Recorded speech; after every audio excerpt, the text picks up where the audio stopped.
여러분 안녕하십니까? 가장 빠른 종합뉴스 뉴스큐 시작합니다.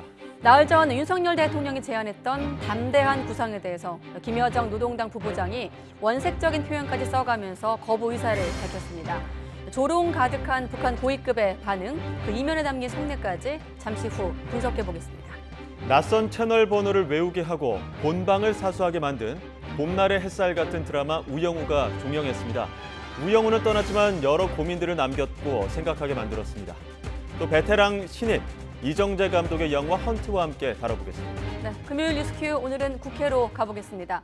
국민의힘 이준석 전 대표가 연일 윤 대통령과 여권을 향해 거친 발언을 쏟아내고 있는 가운데 국민의힘 윤리위가 당의 위신 훼손과 계파 갈등을 조장하는 행동에 대해서 엄중 조치하겠다고 경고했습니다. 더불어민주당은 국정조사 카드를 꺼내 대통령실과 여권을 향한 전방위 공세에 나섰습니다.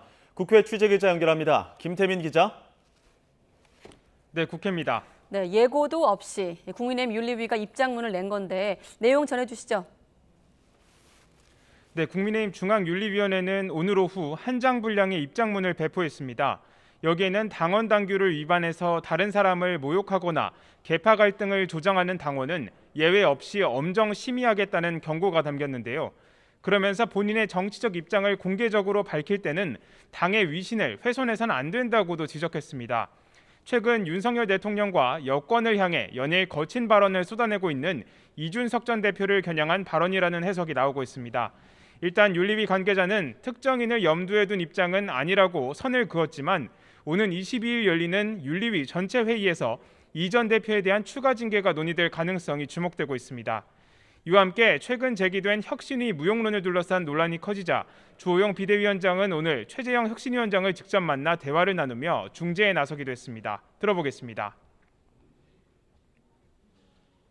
당은 늘 필요한 부분을 혁신하고 개혁해야 되기 때문에 혁신위 활동이 필요하고 혁신위가 적극 활동할 수 있도록 지원하겠다고 약속을 했습니다.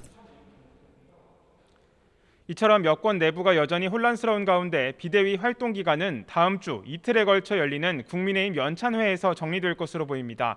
하지만 이 전 대표가 제기한 효력정지 가처분 신청이 변수인데 법원의 고심이 길어지는 배경에 여권 내부가 촉각을 곤두세우는 분위기입니다. 어떤 결론이 내려지든 정치적 후폭풍이 불가피하기 때문인데요. 주호영 비대위원장의 리더십이 이런 혼란을 잘 매듭지을 수 있을지 주목됩니다. 네, 민주당은 국정조사 공세 수위를 더 높였는데 구체적으로 어떤 의혹을 문제 삼고 있죠? 네, 그제 민주당은 윤석열 대통령 취임 100일에 맞춰서 국정조사 요구서를 국회에 제출했습니다. 대통령 집무실 졸속 이전, 사적 채용 논란 등 8가지 국민적 의혹을 밝혀야 한다는 겁니다. 특히 대통령 취임식에 관저 리모델링 수의계약 업체 관계자가 초청받았다는 사실이 최근 드러나면서 이것 역시 국정조사로 따져야 한다고 공세 수위를 높였습니다. 들어보겠습니다. 심각하게 보는 것이 관저 리모델링 업체 선정 과정은 지금 대통령실에서 입을 다문다고 해서 해결된 문제가 아니다. 점을 강조하고자 합니다. 저는 이것이 핵심 문제일 수 있다 이렇게 보여집니다. 그러면서 관저 공사를 공고한 지 2시간 반 만에 수의계약 낙찰까지 이뤄진 건 김건희 여사가 개입해 이권을 준 것으로 볼 수밖에 없다며 전모를 밝혀야 한다고 강조했습니다. 박홍근 원내대표 역시 국민의힘 비대위가 반성과 함께 출범했지만 국정조사는 여전히 반대하고 있다고 비판했습니다. 그러면서 국정조사 거부는 민심에 대한 직무유기라며 대승적 결단을 촉구했습니다. 이대해 국민의힘 주호영 비대위원장은 과거 민주당이 문재인 정권 시절 국정조사 요구를 얼마나 받아들였는지 돌아보고 반성부터 하라고 되받아치면서 거부 의사를 거듭 밝혔습니다. 또 국민의힘 안보문란 TF는 오늘 마지막 회의를 열고 서해 공무원 피격 사건, 탈북어민 북송 사건 등에 연루된 지난 정부 인사 7명을 무더기로 검찰에 고발하며 맞불을 놨습니다. 네, 신경전과 공방이 상당한데 그래도 여야가 정기국회 의사 일정에 대해서 합의를 이뤘어요? 네, 여야는 다음 달 1일부터 오는 12월 9일까지 100일 동안 열리는 정기국회 의사 일정을 확정했습니다. 정기국회 개회식은 다음 달 1일 오후 2시에 개최하고 6일과 7일에는 민주당과 국민의힘이 각각 교섭단체 대표연설을 합니다. 이어 다음 달 19일부터 22일까지 닷새 동안은 분야별 대정부 질문이, 오는 10월 4일부터 24일까지는 국정감사가 진행될 예정입니다. 지금까지 국회에서 YTN 김태민입니다.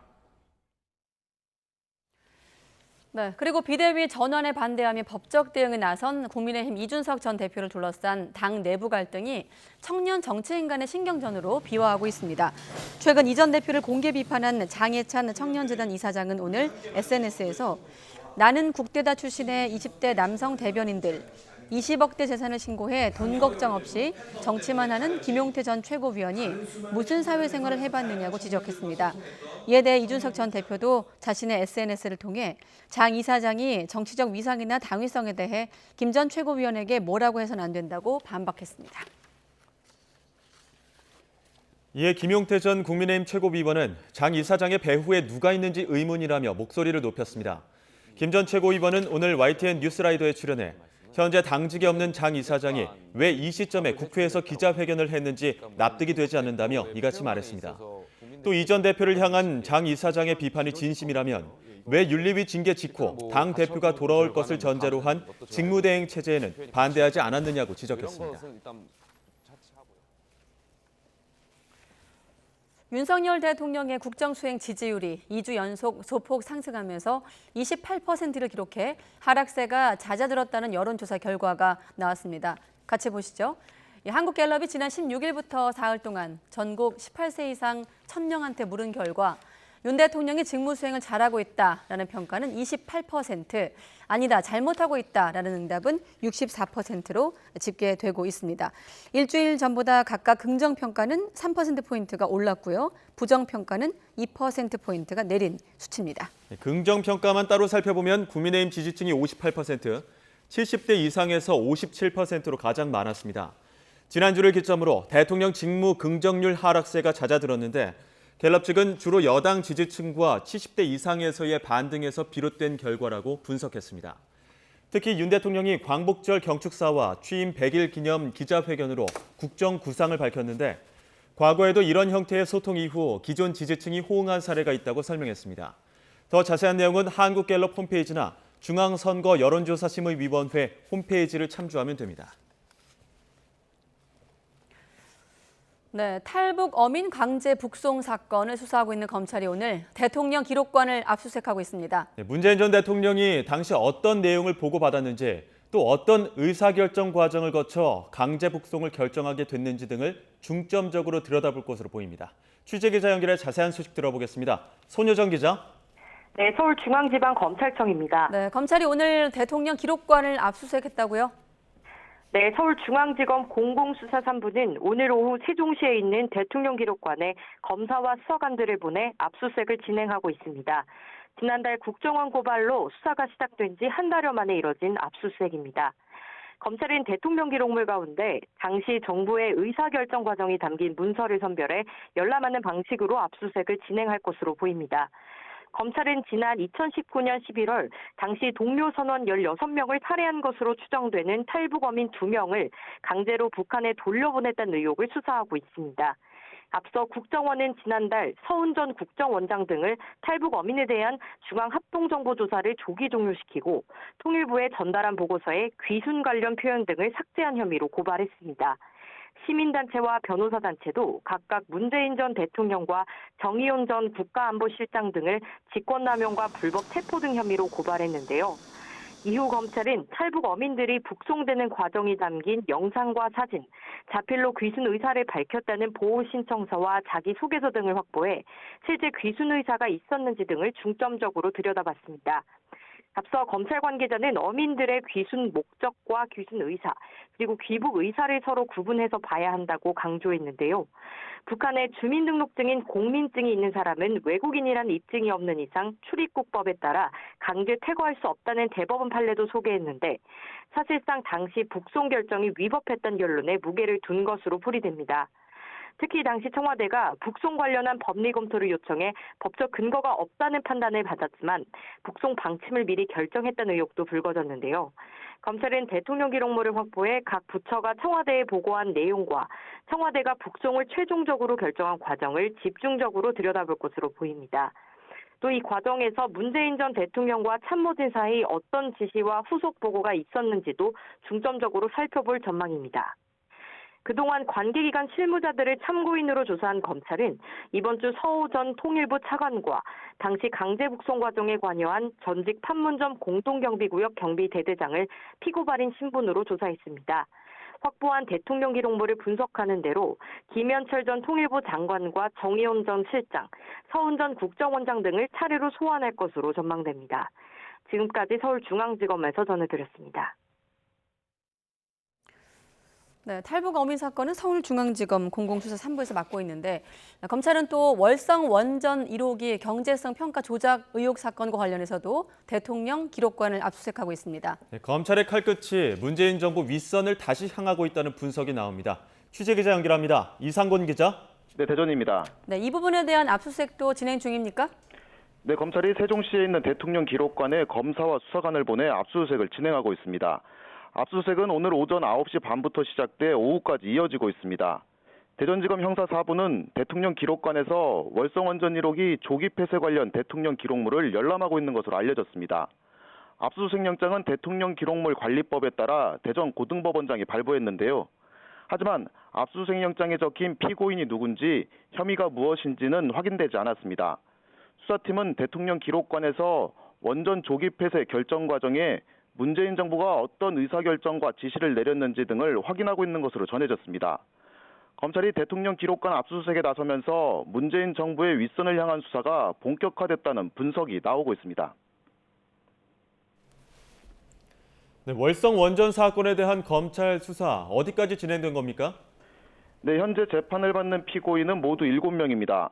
먼저 검찰은 지난 2020년 12월 관련 자료를 삭제해 감사원 감사를 방해한 혐의 등으로 산업통상자원부 공무원 3명을 재판에 넘겼는데요. 지난해 6월에는 직권남용과 업무방해 등의 혐의로 백운규 전 산업부 장관과 최희봉 전 청와대 산업정책비서관 등 3명을 기소했습니다. 이후 경제성 평가 업무를 담당했던 회계사도 재판에 넘겨져 백 전 장관 등과 함께 재판을 받고 있습니다. 하지만 검찰이 백 전 장관에게 배임 교사 혐의를 추가하는 것을 결론 내지 못하는 등 이후 수사는 속도를 내지 못해왔는데요. 그러자 탈원전 반대 시민단체가 지난해 12월 조기 폐쇄 당시 산업부 에너지자원실장이었던 박원주 전 경제수석 등 청와대와 한수원 관계자 15명을 검찰에 고발했습니다. 이 단체는 지난 5월 문재인 전 대통령도 퇴임 첫날 추가로 고발했는데요. 문 전 대통령이 탈원전 정책을 추진하기 위해 관계법령 개정 등이 필요하다는 사실을 알고 있음에도 조기 폐쇄 등을 강행하기 위해 대통령으로서 직권을 남용했다고 주장했습니다. 검찰은 백 전 장관에게 배임교사 혐의를 추가로 적용할지를 여전히 검토하고 있습니다. 공소장 변경을 통해 혐의를 추가할 것이라는 전망이 나오고 있는 가운데 백 전 장관 등에 대한 3차 공판은 오는 23일 진행될 예정입니다. 지금까지 대전에서 YTN 이상곤입니다. 네, 북한이 김여정 노동당 부부장 명의의 담화를 통해서 우리 측이 제안한 담대한 구상에 대해서 거부의 뜻을 분명히 밝혔습니다. 특히 김여정 부부장은 윤석열 대통령을 향해 시종일관 거칠게 비난했는데 정부는 대단히 유감스럽다는 입장을 밝혔습니다. 홍주혜 기자의 보도입니다. 윤석열 대통령이 광복절 경축사에서 담대한 구상을 제안한 지 나흘 만에 북한의 공식 반응이 나왔습니다. 조선중앙통신은 물론 북한 주민들이 읽는 노동신문에도 게재된 김여정 노동당 부부장의 담화를 통해서입니다. 김 부부장은 담대한 구상을 가리켜 실현과 동떨어진 어리석음의 극치라고 깎아내렸습니다. 새로운 것이 아니라 10여 년 전 이명박 정부가 내세웠던 비핵 개방 3천의 복사판에 불과하다고 평가했습니다. 또 세상엔 흥정할 게 따로 있는 법이라며 핵은 자신들의 국채, 즉 국가의 근간이라고 강조했습니다. 아직 판돈을 더 대면 우리의 핵을 어째 볼 수 있지 않겠는가 하는 부질없는 망상에 사로잡혀 있는 자들에게 보내줄 것은 쓰거운 경멸뿐이다. 핵을 포기할 뜻이 전혀 없다는 걸 재확인한 겁니다. 경제협력이라고 하는 거 물건짝하고 바꾼다는 게 이게 말이 되느냐. 그러니까 경제협력 정도를 물건짝 정도로 얘기하는 거거든요. 그러니까 앞으로 이런 일은 절대로 없을 것이다. 그러니까 상종도 안 하겠다라고 얘기하는 거죠. 그러면서 남측이 또 무슨 구상을 갖고 문을 두드릴진 모르겠지만 절대로 상대해주지 않을 거라고 못 박았습니다. 지난달 말 정전협정 체결일 연설 때 김정은 국무위원장이 윤석열 대통령을 직함 없이 실명 비난했듯 김여정 부부장 역시 거친 언사를 쏟아냈습니다.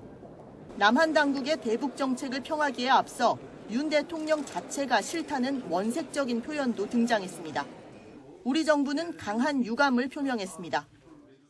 아주 무례하고 품격 없는 표현으로 우리 대통령을 비난하고 또 담대한 구상에 대해서는 왜곡해서 비판한 데 대해서는 대단히 유감스럽다는 말씀을 드립니다.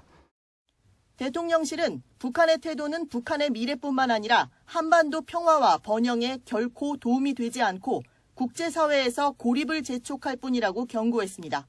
이어 담대한 구상을 통해 북한 비핵화와 남북관계 발전을 추구한다는 입장엔 변화가 없다며 북한이 자중하고 심사숙고하기를 촉구한다고 밝혔습니다. YTN 홍주혜입니다. 핵 개발을 중단하고 실질적인 비핵화로 전환한다면 그 단계에 맞춰 북한의 경제와 민생을 획기적으로 개선할 수 있는 담대한 구상을 지금 이 자리에서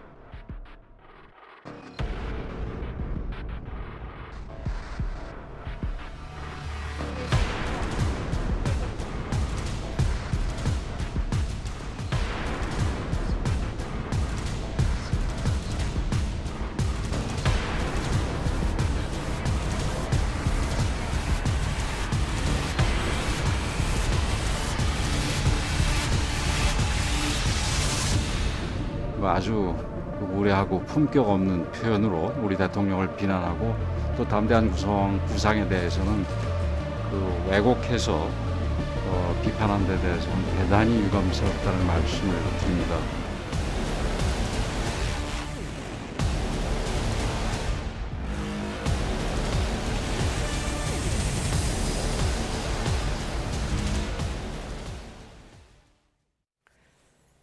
네, 담대한 구상은 허망한 꿈이다 라며 북한이 거부의 뜻을 밝힌 겁니다. 새 정부 출범 100일을 넘은 시점, 북한의 강력한 반발, 어떻게 대응해야 할지 왕선택 한평정책연구소 글로벌 외교센터장 모시고 자세히 알아보겠습니다. 어서 오십시오. 네, 안녕하세요. 안녕하십니까. 날짜별로 보면 15일에 대통령이 담대한 구상을 제안했고 그렇죠. 16일부터 한미연합훈련이 시작이 됐고 17일에 이제 순항미사일 2발이 발사가 됐고 김여정 부부장의 담화문이 나왔습니다. 지금 보면 수위가 굉장히 높은데 두 가지를 좀 한꺼번에 질문드리면 네. 나흘 만에 나온 시점도 좀 궁금하고 네. 수위 어느 정도 예견됐습니다만 어떻게 평가하십니까? 나흘 만에 나왔다는 점도 참 중요하고요. 네. 수위를 분석하는 것도 중요한데 네. 시기를 보면은 좀 늦었습니다. 8월 15일 날 광복절 경축사가 나왔을 때 네. 우리 윤석열 정부의 이제 담대한 구상에 대한 내용으로 볼 때 북한은 16일이나 17일에는 오늘 나왔던 이런 반응이 나왔어야 된다. 근데 한 이틀 정도 늦었다. 이렇게 볼 수가 있고 네. 그래서 좀 북한이 이런 시나리오 말고 다른 시나리오도 있었나 이런 생각을 좀 하게 하는 대목이고요. 다른 시나리오라면 예를 들어서 이를테면, 이제 조금 지금 이제 말씀드리려고 하는 것 중에 하나인데 네네. 내용이 보면 이제 협박이라든가 분노를 표출하는데 포인트가 가 있질 않아요.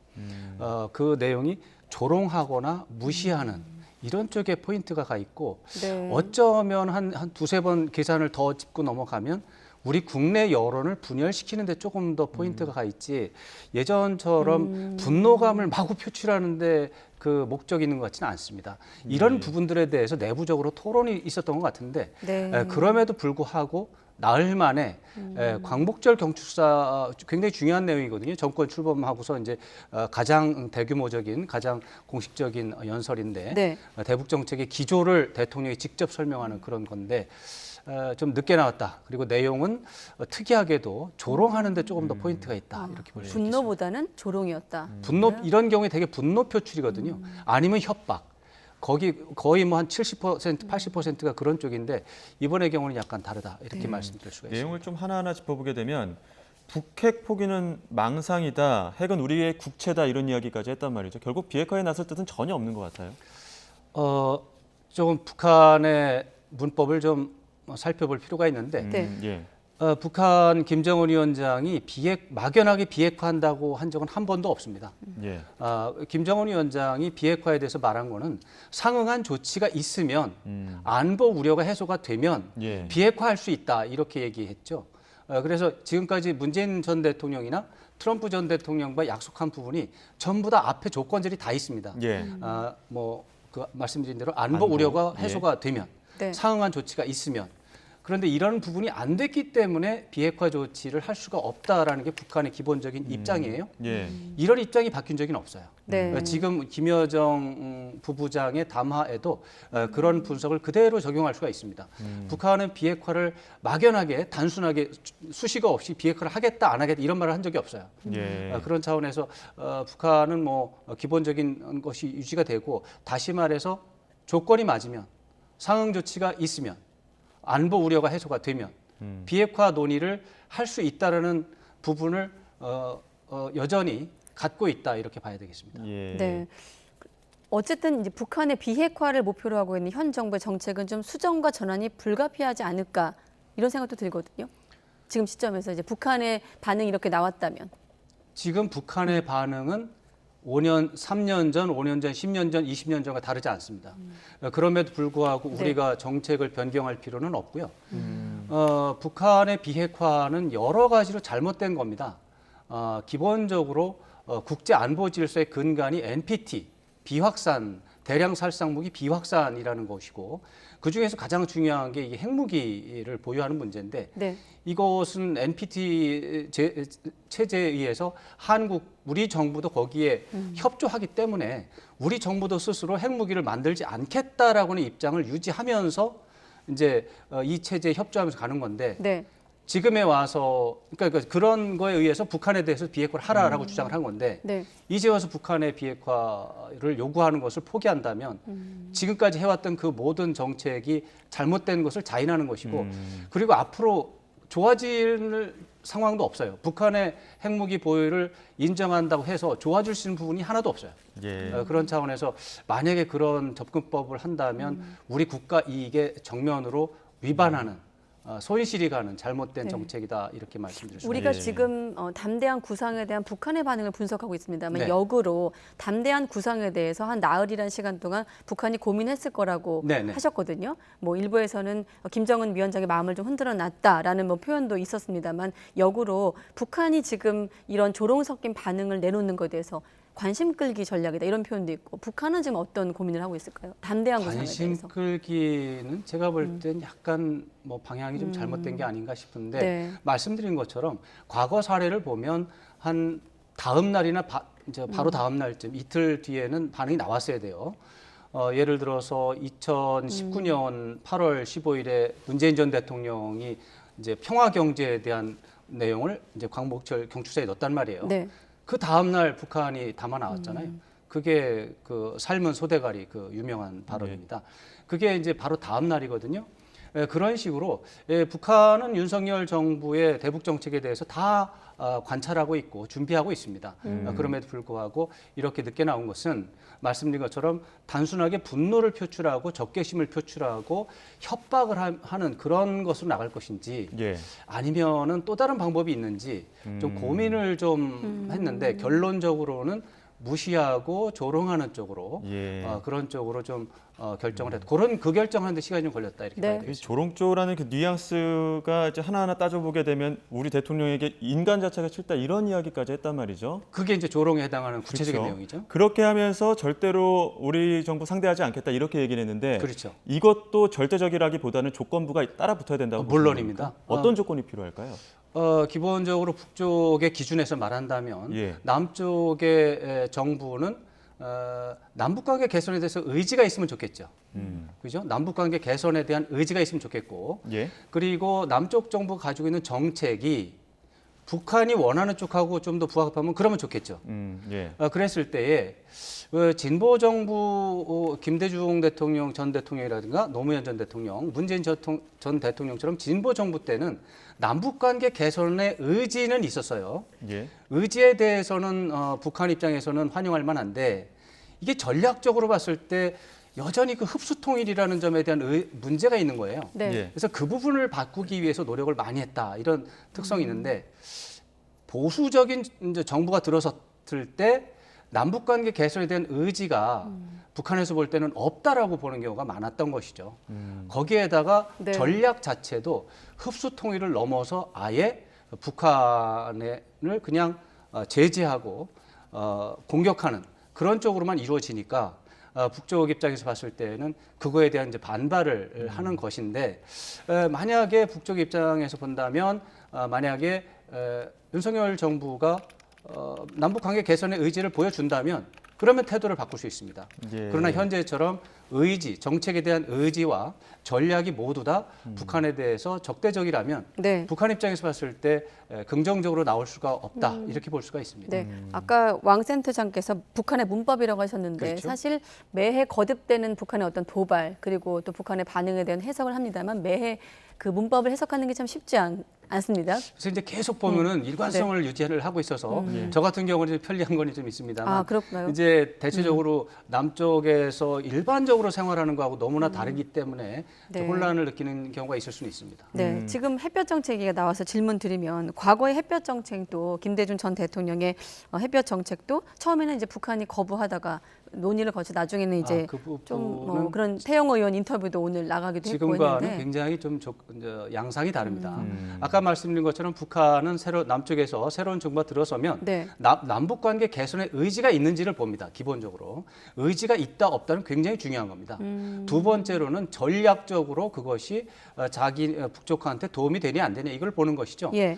김대중 대통령이 제안한 햇볕 정책이라는 것은 남북 관계 개선에 대한 의지가 굉장히 강한 정책입니다. 예. 그런 차원에서는 긍정적인 요소가 있었던 거예요. 그런데 햇볕 정책의 내용이 뭐냐 하면 북한에 대해서 경제 지원을 해가지고 북한이 입고 있던 외투를 벗어가지고 예. 흡수 통일하겠다는 거 아닙니까? 네. 이게 북한이 가지고 있는 생각이었던 거예요. 그 김대중 대통령이 표방한 햇볕 정책은 다름 아닌 웃으면서 흡수 통일을 하겠다. 그 북한 체제를 붕괴시키겠다라는 것을 좀 더 이렇게 보기 좋게 얘기한 게 아니냐. 네. 그래서 햇볕 정책이라는 말 자체가 듣기 싫다.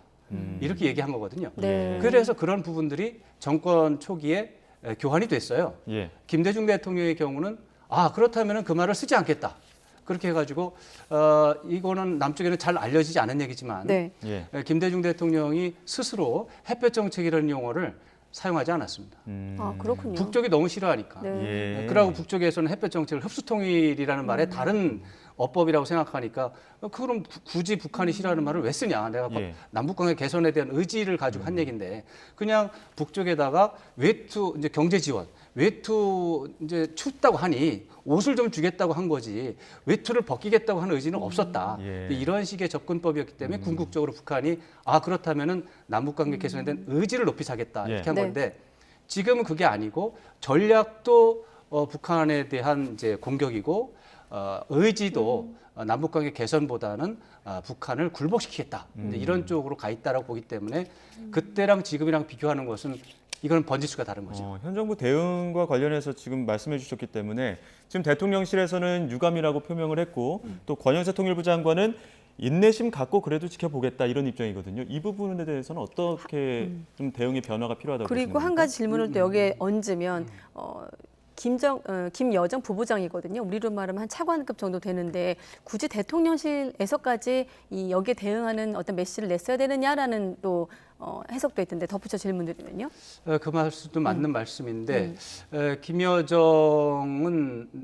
김정은 국무위원장의 메신저입니다. 네. 그 외형적으로 부부장이라고 하는 직함을 가지고는 있는데 사실 그거 말고 또 국무위원회의 국무위원이라는 또 직책도 있어요. 그렇죠. 예. 그런 것도 있고 무엇보다도 김정은 위원장의 실질적인 메신저 역할을 하고 있다는 점을 샀을 때 대통령실에서 반응하는 것이 그렇게 뭐 잘못됐다 그렇게 뭐 생각할 필요는 없을 것 같고요. 네. 우리 정부는 기본적으로 이제 우리 정부라기보다는 이제 뭐 윤석열 정부의 입장이라고 봐야 되겠는데 윤석열 정부는 이미 담대한 구상이라고 하는 틀을 이미 이제 공개적으로 발표를 했습니다. 예. 북한 김여정 위원장이 이렇게 조롱 섞인 담화를 내놨다고 해서 그날 바로 정책을 변경하거나 그런 것은 제가 볼 때는 국가적인 망신이 될 수가 있습니다. 예. 네.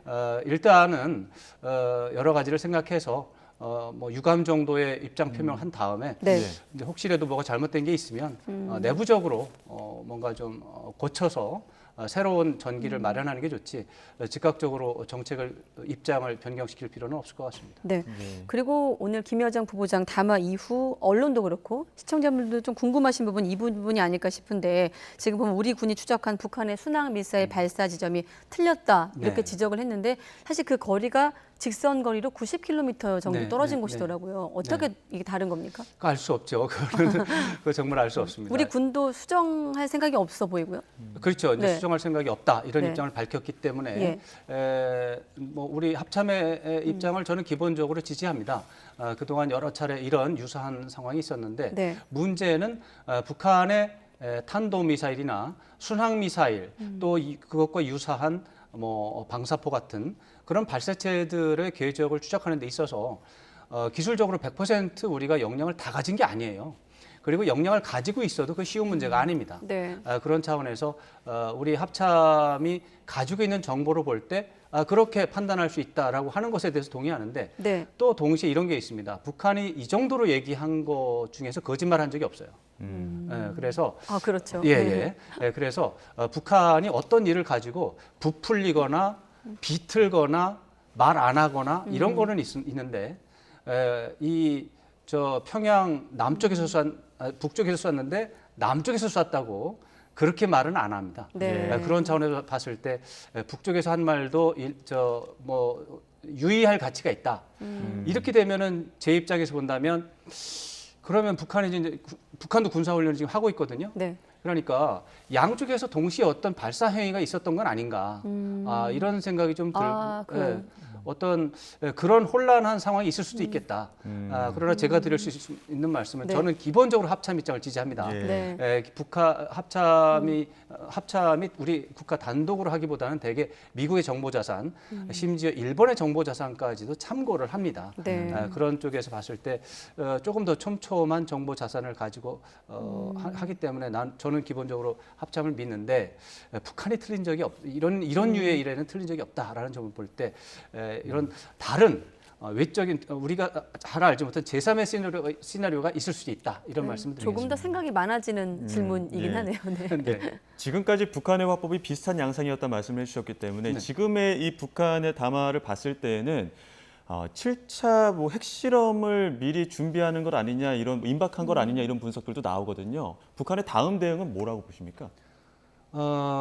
예를 들어서 담화 내용이 이제 그 분노감이나 적개심을 표출하는 데 포인트가 가 있었다. 네. 아니면 협박하는 데 포인트가 가 있었다. 아니면 경고하는 데 포인트가 가 있었다. 그러면은 이제 앞으로 이제 이 강경한 대응, 군사적인 도발적 행위 이런 것들을 예고한다 이렇게 분석을 하겠는데 지금 이게 보면 굉장히 그 모욕적이고 뭐 조롱하고 이런 쪽에 포인트가 가 있어요. 네. 이거는 남쪽에 대한 이제 협박이나 이런 걸 하긴 할 텐데 조금 더 시간을 두고 천천히 간다. 이렇게 좀 볼 수가 있겠습니다. 그래서 좀 긴 흐름을 갖고 예를 들어서 8월 한미연합 군사 훈련을 보고 거기에 대한 반발에 해당하는 어떤 조치를 하고 거기에 대해서 이제 한국 정부가 어떻게 나오는지 그랬을 때 북한이 제일 좋은 거는 아까 말씀드린 것처럼 남북 관계 개선에 대한 의지가 있는 쪽으로 이 윤석열 정부가 좀 변하면 좋겠다. 아주 그 속되게 말하면 길을 들여서 이제 북쪽이 원하는 쪽으로 좀 끌어당기는 거죠. 이제 이런 쪽이 있을 때까지 좀 길게 보는 것 같습니다. 그렇다면은 즉각적으로 당장 7차 핵실험을 한다거나 미국을 자극하거나 중국을 자극하는 그런 쪽보다는 도수를 계속해서 높여가면서 협박의 강도도 계속해서 높여가면서 이제 이런 예상을 할 수가 있고 제가 볼 때는 7차 핵실험 같은 것은 초기에 하기보다는 중기나 후기에 좀 하지 않을까 이런 예상을 해볼 수가 있겠습니다. 알겠습니다. 자, 김여정 부부장이 제발 서로 의식하지 말고 살자고 했습니다만 어떻게 그게 가능하겠습니까? 네, 앞으로 또 남북관계 추이 지켜보도록 하겠습니다. 왕선택 글로벌 외교센터장과 함께했습니다. 고맙습니다. 네, 고맙습니다.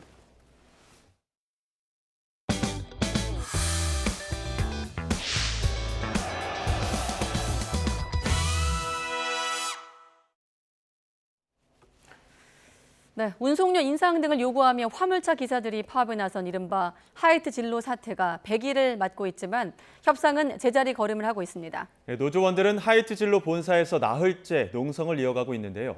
현장 나가 있는 취재기자 연결해 분위기 알아보겠습니다. 김태원 기자. 네, 서울 청담동 하이트 진로 본사 건물 앞에 나와 있습니다. 네, 아까 속보처럼 비가 많이 내리고 있는 것 같은데, 자, 오늘도 협상이 열렸지만 빈손으로 마무리됐다고요? 네, 노사는 2시간에 걸쳐 15차 협상을 벌여왔지만 입장차만 확인한 채 마무리됐습니다. 이곳 하이트 진로 본사 건물 옥상과 로비, 건물 앞에는 노조원 100여 명이 나흘째 농성을 이어가고 있습니다. 이들이 파업에 들어간 지 오늘로 100일째를 맞습니다. 노조는 유가 상승에 따라 운송료를 현실화해달라며 사측에 30% 인상 등을 요구해왔습니다. 조합원들이 직접 운송 계약을 맺은 회사는 하이트 진로가 100% 지분을 소유한 하청업체 수양물류인데요. 10차례 넘는 협상에도 해결의 기미가 보이지 않자 노조 측은 원청인 하이트 진로에 직접 협상에 나서라고 촉구하고 있는 겁니다. 하지만 하이트 진로는 운송계약 당사자가 아니라 협상에 직접 개입할 수는 없다는 입장입니다. 노조원들이 이천 등 하이트 진로 공장 3곳을 점거한 데 대해선 27억 원 상당의 손해배상도 청구했습니다. 여기에 수양물류 측도 조합원 130여 명에 대해 사실상 계약 해지를 통보하면서 협상은 점점 더 어려워지고 있는 분위기입니다. 네, 정부는 사실상 상황을 지켜보고만 있는데 직접 중재에 나설 수는 없는 겁니까? 네, 고용노동부는 노동자들이 속한 화물연대가 정식 노조가 아닌 법의 노조인 만큼 직접 중재하기는 어렵다는 입장입니다. 화물기사들은 근로자가 아닌 개별 사업자 자격으로 계약을 맺고 일하는 특수고용직이라서 노조법의 보호 대상이 아니라는 게 정부의 설명입니다. 본사 점거 농성이 이어지자 하이트 진로는 그제 17일 노조원들을 건조물 침입 등 5개 혐의로 고소하기도 했는데요. 노사는 다음 주 월요일 다시 협상을 이어간다는 계획이지만 사태가 길어지게 된다면 경찰이 강제 해산에 나설 수 있는 상황이어서 현장엔 긴장감이 맴돌고 있습니다. 지금까지 서울 청담동 하이트 진로 본사 건물 앞에서 YTN 김태원입니다. 강원도 양구군 돼지농장에서 아프리카 돼지열병이 발생한 가운데 해당 농장주의 반대로 매몰 처분 등 방역 작업이 미뤄지고 있습니다. 강원도 양구군은 오늘 오전 아프리카 돼지열병이 발생한 농가를 방문해 사육 돼지 전부를 매몰 처분할 계획이었지만 농장주가 작업 차량 진입을 막고 있어 작업이 지연되고 있다고 밝혔습니다. 해당 농장주는 돼지 재입식에 대한 확답과 손실 비용 보상 등을 요구하고 있는 것으로 알려지고 있습니다. 이에 대해 양구군은 농장 측이 계속 문을 닫을 경우 행정 대집행으로 매몰 처분을 진행할 계획입니다. 이같이 아프리카 돼지열병 확산 우려가 나오자 한덕수 국무총리는 추석 연휴에 관계 부처와 지자체가 귀성객의 농장 방문 자제 등을 적극적으로 홍보하라고 말했습니다. 한 총리는 오늘 오전 정부 서울청사에서 주재한 방역 상황 점검 회의에서 철저한 방역 관리가 필요하다며 남쪽으로 확산하고 있는 야생 멧돼지 개체수를 줄이는 조치에도 만전을 기하라고 환경부에 당부했습니다. 네, 코로나19 신규 환자가 전날보다 3만 9천여 명 감소하면서 13만 8천여 명을 기록했습니다. 네, 코로나19 고위험군의 중증화를 예방하기 위해 추진 중인 원스톱 진료기관이 10,000곳을 넘어섰습니다. 취재기자 연결합니다. 최명신 기자. 네, 최명신입니다. 네, 잠시 숨고르기인가요? 확진자 현황 전해주시죠. 네, 오늘 0시 기준 코로나19 신규 환자는 13만 8,812명입니다. 어제보다 3만 9천여 명 줄었습니다. 일주일 전 같은 요일과 비교하면 1.07배, 2주 전보다는 1.23배 많습니다. 위중증 환자는 어제보다 22명 늘어 492명을 기록했습니다. 위중증 환자는 확진자 숫자와 1, 2주 시차를 두고 나타나는 만큼 다음 달까지 증가세가 이어질 것으로 예상됩니다. 사망자는 83명 나왔는데요.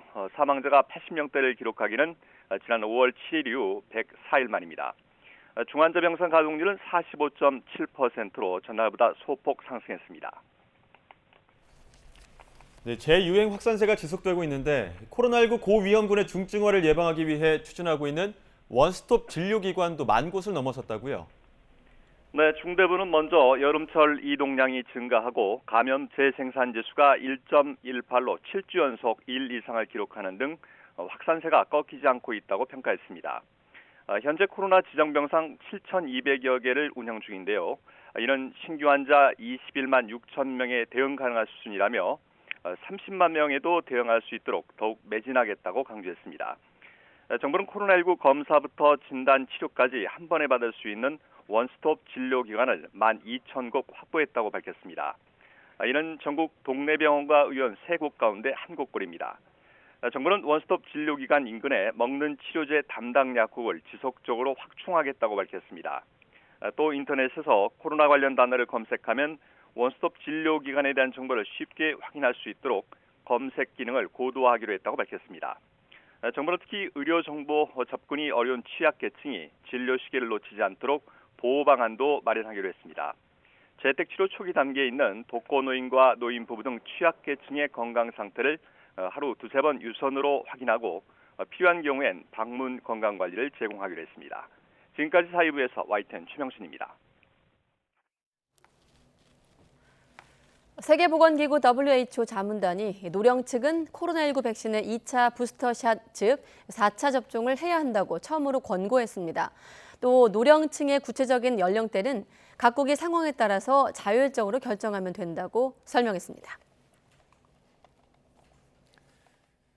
아파트 엘리베이터나 지하철, 버스 등 대중교통 이용하실 때 항균 필름 붙어있는 모습 이제는 익숙하실 겁니다. 그렇다면 이 항균 필름은 어떤 원리로 바이러스를 억제하는 걸까요? 바로 강력한 항균 금속인 구리를 사용하기 때문입니다. 구리가 살균, 항바이러스 효과가 있다는 건 오래전부터 알려진 사실입니다. 고대 이집트 파피루스 기록에서도 구리를 이용해 식수를 살균하고 상처를 소독했다는 기록이 있을 정도입니다. 이 구리가 살균 효과를 내는 건 바로 밀양동 작용 때문인데요. 바이러스는 구리와 접촉하면 구리 표면에 있는 구리 이온을 영양소로 인식해서 흡수합니다. 이 흡수된 구리 이온은 오히려 바이러스의 세포막에 구멍을 뚫어 영양분과 수분을 잃게 하고 이 구멍으로 활성산소를 끌어당겨 바이러스를 사멸시키는 것이죠. 이러한 밀양동 작용은 은이나 수은 등의 다른 금속들에게서도 나타나는데 이를 이용한 게 바로 항균 필름입니다. 하지만 여기서 반전이 있습니다. 이 구리나 은 등의 항균 작용은 오래전부터 알려졌지만 과연 이를 이용한 얇은 필름 한 장이 코로나 바이러스 억제에 효과가 있을까요? 더불어민주당 신현영 의원실로부터 받은 연구 자료에 따르면 국내 유통되는 항균 필름 30종을 분석한 결과 단 8종만 바이러스 증식을 억제하는 것으로 확인됐습니다. 접촉하자마자 바이러스가 바로 없어지는 건 아니고요. 조금 시간이 걸립니다. 5개 항균 필름 제품은 2시간 내에 바이러스를 99% 억제했고 2개 제품은 6시간 내에, 나머지 1개는 24시간 내에 바이러스를 대부분 억제하는 것으로 확인됐습니다. 그리고 나머지 22개 제품은 그마저도 억제되지 않는 그야말로 그냥 손잡이나 버튼을 두르고 있는 포장에 불과했다는 것이죠. 괜히 버튼만 눌러지게 한 게 아닙니다. 이 코로나 방역 생활 3년차 그나마 믿었던 엘리베이터 항균 필름의 배신일까요? 다시 고개를 드는 코로나19 확산세 속에 항균 손잡이라고 안심하지 말고 무조건 외출 후에는 손을 씻는 등 개인 위생을 철저히 해주시는 게 더욱 중요합니다. 윤석열 정부 출범 이후 한일 민관 협의가 변수로 떠오른 일본 전범 기업 재산 매각 사건에 대해서 대법원이 조만간 최종 결론을 내릴 것으로 보입니다. 우리 정부와 일본 미쓰비시 중공업이 외교적 해결을 강조하는 의견서를 잇따라 냈지만 재판부의 정식 결정문 작성이 임박한 것으로 파악됐는데 2주가량 남은 주심 김재영 대법관의 퇴임 전엔 결론을 낼 방침인 것으로 알려지고 있습니다. 나혜인 기자가 단독 취재했습니다. 대법원 상고심법은 원심의 잘못이 없을 때 상세한 이유를 따로 밝히지 않고도 기각 판결이나 결정을 내릴 수 있도록 정하고 있습니다. 이를 심리 불속행 기각이라고 하는데 신속하고 효율적인 재판이 목적이라 대법원에 사건이 접수된 날부터 넉 달 안에만 할 수 있습니다. 대법원이 오늘까지 미쓰비시중공업 특허권 매각명령 사건을 결론 낼 거란 전망도 그래서 나왔습니다. 미쓰비시가 우리 법원의 매각명령에 불복해 재항고한 사건이 지난 4월 19일 접수됐기 때문입니다. 하지만 대법원은 확대 해석을 경계했습니다.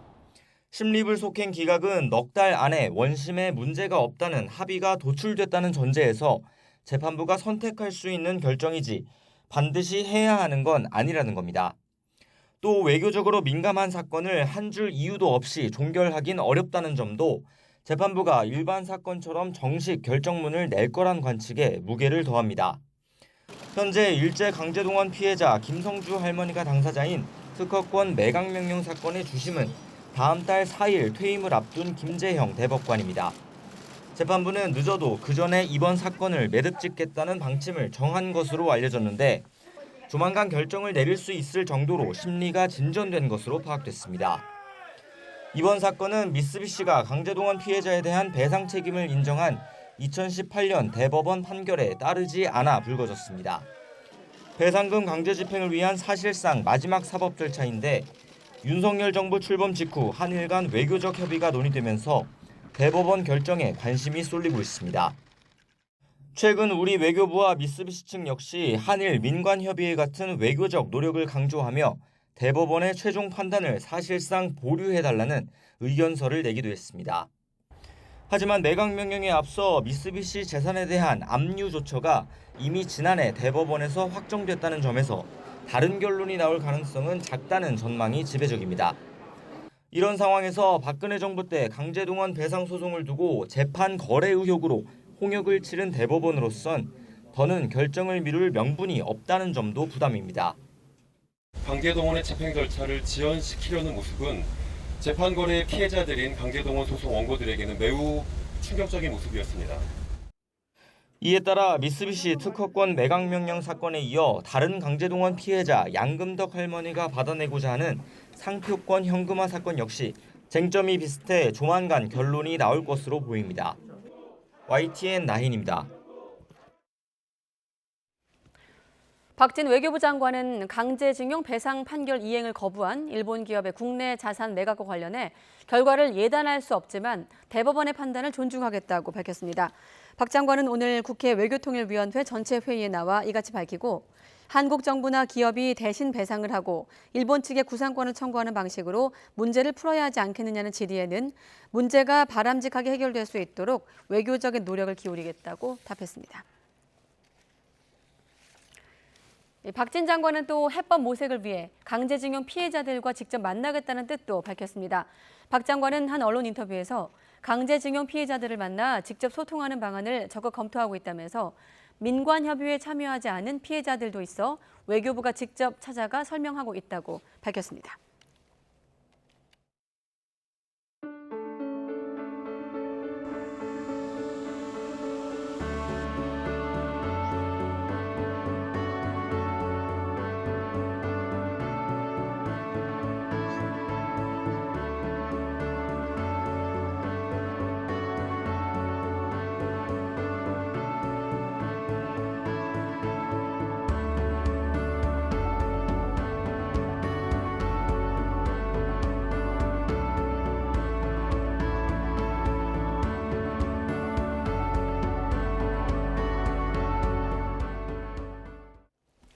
네, 바다 하면 고래, 고래 하면 또 바로 우영우.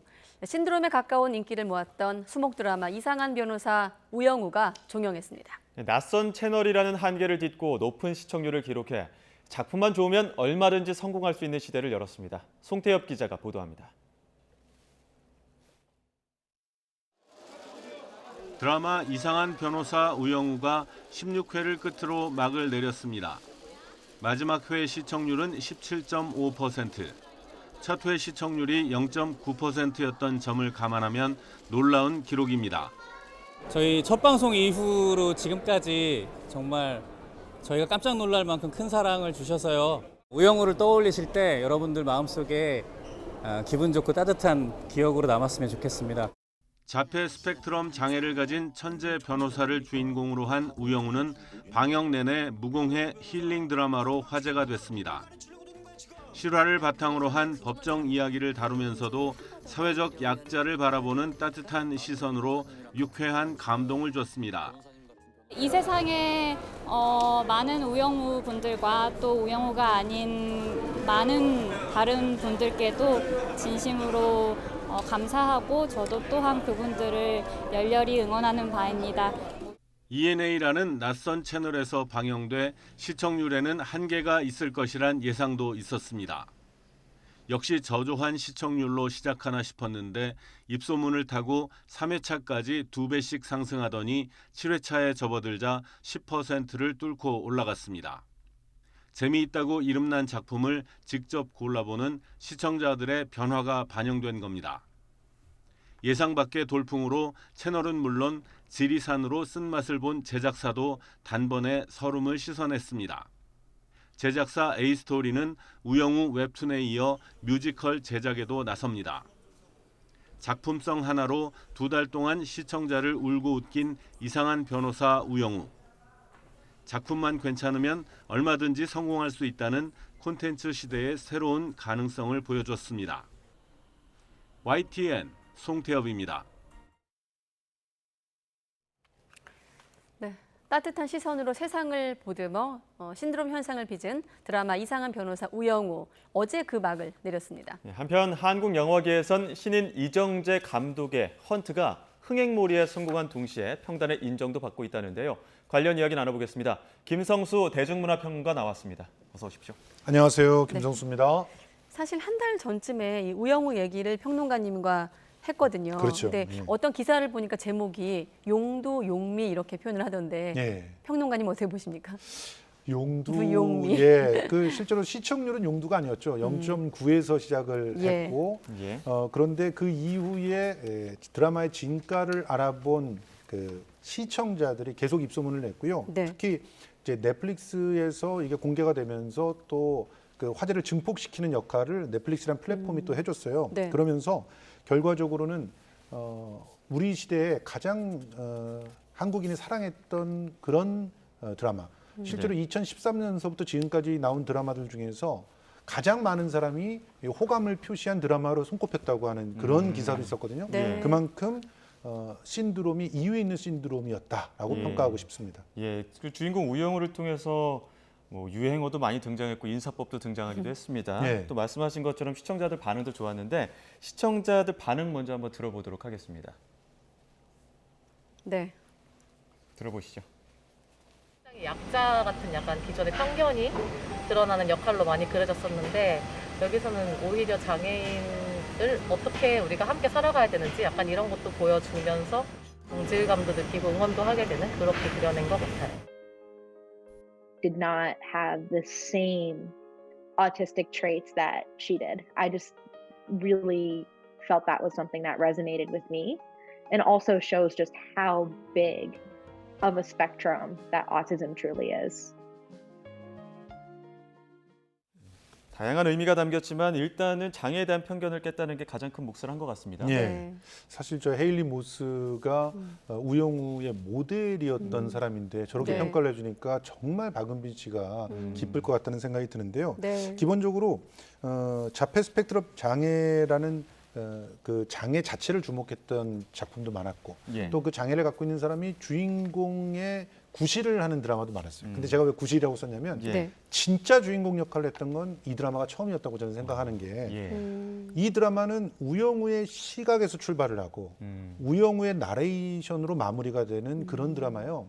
쉽게 말해서 사람들은 이전까지는 자폐 스펙트럼 장애를 갖고 있는 사람이 저지르는 사건들에 반응하는 주변 사람들을 그려냈어요. 근데 지금은 우영우의 시각에서 그렇게 반응하는 사람들을 관찰하게 만들었다는 거죠.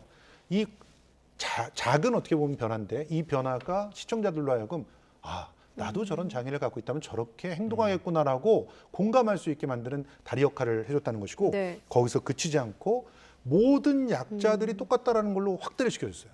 그러니까 다시 말하면 이제 장애를 갖고 있는 사람만 약자가 아니라 거기에 나오는 뭐 탈북민이라든가 또 다른 자폐장애라든가 이런 분들이 전부 다 사회적 소수들인데 이 사회적 소수들이 갖고 있는 그런 아픔들을 확장을 시켜서 다 우리가 그 사람 입장이 되면 이해할 수 있다라고 역설을 냈는데 그 성공했다는 측면에서 굉장히 의미 있는 드라마였다고 생각합니다. 아까 그 헤일리 모스 그 변호사가 그랬지 않았습니까?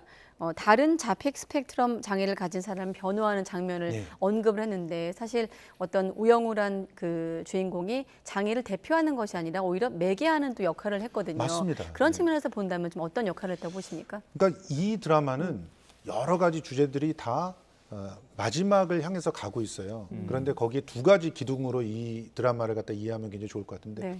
하나는 사회적 소수라고 하는 것이고요. 예. 그래서 약자는 항상 여러 가지 갈등에서 갈등을 빚어내는 사람인 것처럼 이제 여겨지고 그래서 많은 상처들을 또 받고 있는 사람인데 네. 그들의 입장에서 보면은 이런 갈등들을 풀어낼 수 있는 방법이 너무나 쉽게 보인다는 거. 이거를 고래라고 하는 상징을 통해서 보여줬어요. 그러니까 예. 고래는 초능력이 아니에요. 저희 뒤에도 지금 아까 지금 고래가 있더라고요. 저 고래가 네, 뒤에도. 나타나는 것은 네. 다른 시각으로 보고 있다라고 하는 상징인 겁니다. 예. 판타지가 아니라. 그리고 두 번째, 법이라고 하는 건데 법이 실제로 왜 만들어졌을까요? 법은요, 강자를 위해서 존재한 게 아니거든요. 강자는 그냥 힘으로 눌러버리면 되잖아요. 네. 예. 법은 약자를 강자로부터 보호하고 강자와 동등한 위치에서 이해할 수 있게 만들어주는 게 법이라는 거. 그걸 우영우는 가르쳐줬기 때문에 이전까지 우리가 갖고 있던 법에 대한 편견, 법치에 대한 잘못된 시각을 완전히 교정해줬다. 그런 측면에서 굉장히 의미 있는 드라마였다고 봅니다. 네, 아까 소수자 얘기도 하셨고 사실 이 드라마 안에서 뭐 장애인 문제는 당연하고 어린이 인권 얘기도 나왔던 걸로 기억을 하고 예. 동물권, 그렇죠. 성적 자기 결정권, 예. 사실 우리 사회 좀 예민한 문제들을 풀어냈거든요. 아마 이 드라마 보시면서 자기하고 닿는 쟁점에 좀 더 관심을 가지셨을 텐데 예. 평론가님은 어떤 쟁점이 좀 가장 와닿으셨습니까? 뭐 여러 가지 쟁점들 네. 중에서 저는 특히 어린이 인권이 와닿는데 네. 제가 10살짜리 아이를 지금 키우고 있기 때문에 예. 저를 돌이켜 볼 수 있게 해줬다는 거예요. 어린이도 저한테 어른에 네. 비해서는 약자지 않습니까? 예.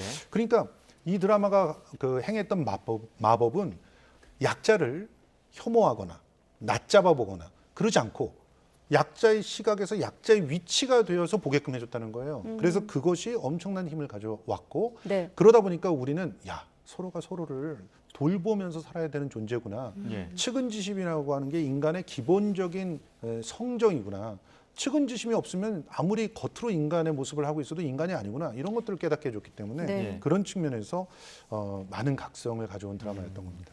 우영우가 시즌 2도 만들어진다는 이야기가 있고 또 뮤지컬로도 또 만들어진다는 얘기가 있는데 어떤 이야기가 담길지 그리고 그 이야기에 과연 이 전작의 배우들이 함께할 것인지 이 부분이 좀 관심이 많은 것 같습니다. 솔직히 말해서 뭐 전작의 배우들이 꼭 나와줬으면 하는 그런 사람들이 몇 명이 있습니다. 예. 네. 예를 들어서 이번에 그 박은빈 씨 같은 경우는 계속 했으면 좋겠다는 바람이 있고 또 강기영 씨 같은 경우도 정명석을 저만큼 보여줄 배우가 또 있을까 이런 생각이 네. 들잖아요. 또 동그라미 역을 했던 주현영 씨 같은 경우도 아마 다른 사람이 하면 어색해 보일 수도 있을 거예요. 그런데 진짜 중요한 것은 이렇게 누가 이제 다른 2차, 3차 컨텐츠에 나오느냐 보다도 이 2차, 3차 컨텐츠를 지금 이 드라마의 기적을 기획해낸 회사가 행사할 수 있게, 권한을 행사할 수 있게 IP, 지적재산권을 가진 상태로 예. 이렇게 마무리가 됐다는 거예요. 이것도 놀라운 그런 기적 중에 하나인데요. A스토리가 처음에 이 문지연 작가를 찾아가서 이런 이야기를 만들어 보겠다라고 제안을 한 것부터 지금까지 그야말로 원칙과 모범만을 따라왔어요. 여기 안에서 현실과 타협할 수도 있었는데 그러지 않았기 때문에 네. 이 IP를 가지고 이런 2차, 3차 컨텐츠를 계속 만들 수 있는 것 아닌가. 그래서 계속 다 기대해도 될 것 같다라는 생각이 듭니다. 예. 저희는 앞서 잠깐 사심을 밝히면 오프닝에서도 언급을 했습니다만 봄날의 햇살 같은 최수연 최수연 씨, 변호사가 너무 좋죠. 예. 나왔으면 좋겠다는 잠깐 사심을 밝혔고 자 말씀 들었다 보면 결국 채널 우위 시대가 아니라 아까 뭐 송태엽 기자 리포트로도 봤습니다만 이제는 콘텐츠 우위 시대가 찾아왔다. 이미 왔다고 좀 볼 수 있을 것 같아요. 예, 저 이 부분을 꼭 말씀드리고 싶었는데 질문에 있어서 네. 정말 YTN의 그 시각이 정말 마음에 들었어요. 왜냐하면 이번의 성공은 기획의 성공이기도 하거든요. 예. 애초에 A스토리의 이 기획자들이 예. 문지연 작가에 가서 이런 얘기를 한 겁니다. 영화 증인에서 그 아이가 커서 변호사가 됐다면 어땠을까요? 이랬을 때 문지연 작가가 저는 그 작업을 정말 잘할 수 있습니다. 이렇게 얘기하고 그 작업을 갖다 맡게 됐는데 만약에 성공 혹은 흥행만 생각하는 사람들이었다면 네. 더 좋은 작가한테 맡길 수도 있었을 거예요. 야, 김은희 작가 같은 사람이 썼으면 어떨까? 진짜 A급, 1급이라고 하는 그런 작가들한테 맡기면 더 좋은 작품이 나오지 않을까 생각하는 게 당연하고 그래야 투자를 더 받을 수 있지 않습니까? 네. 그런데 A스토리 같은 경우는 애초에 자폐 스펙트럼 장애에 대해서 그걸 캐릭터로 잘 구현해서 가장 모범적인 답안을 낸 작가를 신뢰하고 맡겼고 그리고 박은빈이라고 하는 배우를 기다리면서 1년을 또 보냈어요. 이렇게 남들이 보면은 조금 약간 어리석은 선택이라고 하는 것들을 계속 선택하면서 결과적으로 IP도 지키면서 작품의 품격과 또 메시지도 지켜냈다는 거. 네. 이게 결국은 승리의 원동력이었다고 봅니다. 예, 뭐 시청률도 지켜냈기 때문에 그렇습니다. 예, 의미가 많이 있는 것 같습니다. 이번에 한국 영화 이야기 좀 해보겠습니다. 이정재 감독입니다. 제가 예. 좀 낯설 이 감독이라는 호칭이 붙었는데 첫 데뷔작이기도 하고 헌트 개봉 9일 만에 누적 관객 수 230만 명 기록했는데 어떻게 보십니까? 흥행 기록 쭉 이어갈 것이라고 보십니까? 흥행 기록을 이어나갈 텐데 저는 뭐 1000만이 안 되더라도 예. 이 헌트를 본 사람들은 아마 잊지 못할 영화를 내가 만나게 됐다. 아마 근래 한 10년 동안 한국 영화에 또 이런 작품이 있을까 하는 생각을 하면서 보게 될 거라고 봐요. 예. 왜냐하면은 이 헌트의 흥행 기록은 대중적인 어떤 감각을 많이 얘기하는 거잖아요. 근데 이 작품은 두 마리 토끼를 어떤 면에서 잡았느냐면 예. 시나리오의 완결성이라는 측면에서도 굉장히 중요한 토끼를 잡았어요. 이거는 예술성이라고 하는 것과도 통합니다. 근데 또 하나는 사회적 메시지라고 하는 측면에서도 굉장히 강력한 메시지를 작동하고 있음에도 불구하고 네. 전혀 그것이 거스르지가 않다는 측면에서. 그래서 메시지와 이 스토리의 조화를 가장 이상적으로 이뤄낸 그런 작품 중에 하나로 기억되지 않을까 이렇게 생각이 됩니다. 네, 메시지와 스토리의 조화를 예. 하셨는데 그렇다 보니 해외에서도 가장 성공적인 베테랑 신인 감독으로 주목을 하고 있습니다. 관련해서 좀 SNS를 쭉 훑어봤더니 물론 오늘 김평론가님 나오셨습니다만 평단의 평가도 굉장히 후하더라고요. 그럴 수밖에 없는 게 네. 시나리오의 만듦새가 너무 좋아요.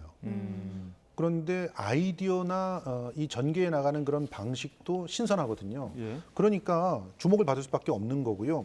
저는 이게 원래 이제 이 작품의 기초를 세운 사람이 있었다고 얘기는 들었지만 네. 지금 이정재 감독이 직접 자기가 가장 잘 연출할 수 있는 그런 방법들을 찾아 나가면서 마치 문제를 계속적으로 풀이를 해나가면서 예. 그러면서 이 시나리오를 완성했기 때문에 이런 일들이 가능해지지 않았나 생각이 들고요. 그리고 배우가 시나리오를 쓰면 장점들이 어떤 게 있냐면 캐릭터가 정말 살아있게 돼요. 자기가 그 배우가 됐다라고 생각하면서 캐릭터를 갖다가 생각하고 연기하는 것을 염두에 두면서 만들잖아요. 예. 그런 부분의 장점들이 굉장히 살아있는. 그래서 특히나 이 두 주인공이 너무나 현실감 있게 느껴진 그런 작품이었다고 생각해서 배우 출신의 감독의 장점이 최고로 빛난 그런 네. 시나리오와 연출이었다고 봅니다. 그래서 정우성 배우를 부러워하는 배우들이 많더라고요. 맞습니다. 이정재 감독이 예. 정우성 배우를 살려준 그런 영화다라고 저는 아직 못 봤습니다만. 네, 네. 말씀하신 것처럼 문제를 계속해서 풀어나가는 이정재 감독의 연출력이 뛰어났다 이렇게 말씀하셨는데 그 조직 내에서 어떻게 스파이를 색출한다, 뭐 스파이물의 그 이야기를 이정재 감독만의 어떤 풀이로 풀어냈다 이렇게 네. 봐야 되는 겁니까? 어떻게 좀 스토리가 구성이 됩니까? 사실은 이 스토리는 여기저기에서 본 적 있는 스토리잖아요. 예. 이미 우리나라 영화들 중에서도 이렇게 내부에 들어와 있는 밀정을 잡아낸 얘기 많이 있었어요. 예. 광복절하면 대표적으로 밀정이나 암살 같은 작품들도 떠오르지 않습니까? 네. 배우로서도 또 이정재 이정재 배우가 또 이정재님 했죠. 예. 제 여기에 뭐 총알이 있습니다. 그 명연기를 하셨었는데 그런데 그런 그 어떻게 보면 클리셰들을 잘 재해석을 했는데 거기에 한국의 근현대사 중에서 아무도 섣불리 다루지 못했던 이야기. 그 이야기를 가져와서 다뤘다는 거고 예. 그런데 배경으로 국정원이라고 하는 또 조직이 또 아주 치밀하게 묘사가 되어 있거든요. 네. 그러다 보니까 새로운 숨을 얻게 되는 거죠. 똑같은 밀정 얘기도 그 밀정이 어디에 있느냐. 국정원 같은 스파이 조직에 있으면 더 긴박해질 수밖에 예. 없는 거고 그리고 동료를 밀정이라고 생각한다는 것은 예전서부터 그렇게 긴박하게 많이 생각해 왔던 것인데 예. 거기다가 아무도 다뤄본 적이 없는 현대사의 비극, 아웅산 테러 사건 같은 경우를 연상케 해주니까 예. 더더욱 이 얘기가 살아있게 느껴지는 것이죠. 근데 한 가지 아쉬움은 그걸 모르는 분들한테는 도대체 이런 게 현실적이야? 이렇게 갈 수 있어? 이렇게 생각들이 될 수도 있는데요. 근현대사를 모르는? 한국의 근현대사를 알고서 보면 더더욱 흥미롭게 볼 수 있는 그런 작품입니다. 그래서 자녀와 부모가 같이 갔을 때 자녀들은 좀 이해 못하는 좀 부분들이 있다 이렇게 맞아요. 좀 알려지고 있더라고요. 자, 아무튼 이정재 감독이 좀 각별한 노력을 기울였다고 이제 언론 보도를 통해서 알려지고 있는데 그래서일까요? 또 CCS 영화제 경쟁 부문에 초청이 되는 성과도 내고 있는데 이 영화제는 어떤 영화제입니까? 예, CCS 영화제는 이제 장르 영화제로는 세계 3대 영화제 중에 하나로 꼽히는 스페인을 대표하는 영화제입니다. 네. 주로 이제 뭐 공포물이라든가 미스테리물, 스릴러물, 또 판타지물, SF물 이런 영화들은 CCS 영화제에 갔다 오는 것을 다른 영화제에 갔다 오는 것보다 훨씬 더 영광으로 생각하고요. 그렇군요. 여기서 얼마나 많은 관심을 받았는지를 핵심적으로 이렇게 요건으로 삼고 있는데 네. 사실은 이 이정재 감독이 후반 편집을 하면서 이 이야기를 모르는 사람들을 이해시키기 위한 그런 설명으로 드러나지 않지만 설명이 잘 돼 있는 그런 씬들을 추가해 넣었거든요. 네. 이제 그런 부분들이 이 CCS 영화제에서는 오히려 장점으로 부각하지 않았나 이런 생각이 듭니다. 네, 아까 YTN의 시각을 좀 평가하셨는데 예. YTN 나오셨으니까 자, 앞으로 이정재 감독 사실 데뷔는 성공적으로 했거든요. 예. 과제가 있다면 끝으로 좀 짚어주시면요. 과제는 이제 이 성공에 걸맞는 작품들을 계속 만들어내는 게 과제가 아닐까 생각을 하거든요. 실제로 배우 출신의 영화 감독 중에서 우리는 클린트 이스트우드와 같은 굉장히 탁월한 감독을 많이 해외에서는 봅니다. 그런데 우리나라에서는 배우 출신으로 이렇게 정말 큰 성취를 한 감독들이 그렇게 흔치는 않거든요. 그런 측면에서 이정재 배우가 배우로서의 자기 어떤 자산들을 지켜나가면서도 영화 감독으로서의 성취도 계속 이어나가서 더욱더 성장하는 그래서 한국의 클린트 이스트우드처럼 그렇게 평가받는 감독이 되면 어떨까 하는 생각도 해봅니다. 네. 끝으로 지금 예년보다 빨리 추석이 다가오기 때문에 추석 앞두고 지금 대기하고 있는 대작들도 남아있지 않습니까? 예. 어떤 것들이 있죠? 주로 추석은요 온 가족이 함께 볼 수 있는 영화들을 많이 선택을 하거든요. 예. 그래서 코미디 영화들이 지금 뭐 준비를 다 하고 있습니다. 네. 그 중에서 645라고 하는 작품은 참 독특합니다. 이제 사실은 이 남북의 분단이 굉장히 중요한 하나의 컨텐츠의 자산이 되고 있다는 것을 645가 또 보여주는데요. 네. 로또로 당첨이 된 그 용지가 휴전선을 넘어갑니다. 그래서 북에 떨어졌는데 어떤 일이 벌어질까? 그 발상부터가 저는 그 제작사들이 돈을 짊어지고 갔겠다 이런 생각이 드는 그런 작품이고요. 그리고 이제 정직한 후보 2가 또 이제 그 추석을 바로 끝나자마자 바로 이렇게 라미란 오는데, 씨 라미란 씨의 정직한 후보가 이미 만만치 않은 흥행을 했던 작품이죠. 그러니까 원의 성공을 이어나갈 수 있게 그런 유쾌하고 발랄한 그런 상상들, 특히나 정치를 비판하는 것들은 또 얼마나 또 뾰족한 재미들이 있습니까? 그런 재미들까지 잘 살려서 성공을 하지 않을까 이렇게 기대를 하고 있습니다. 네. 예, 여기까지 듣도록 하겠습니다. 지금까지 김성수 대중문화평론가와 이야기 나눴습니다. 오늘 말씀 고맙습니다. 네, 고맙습니다. 잘 들었습니다.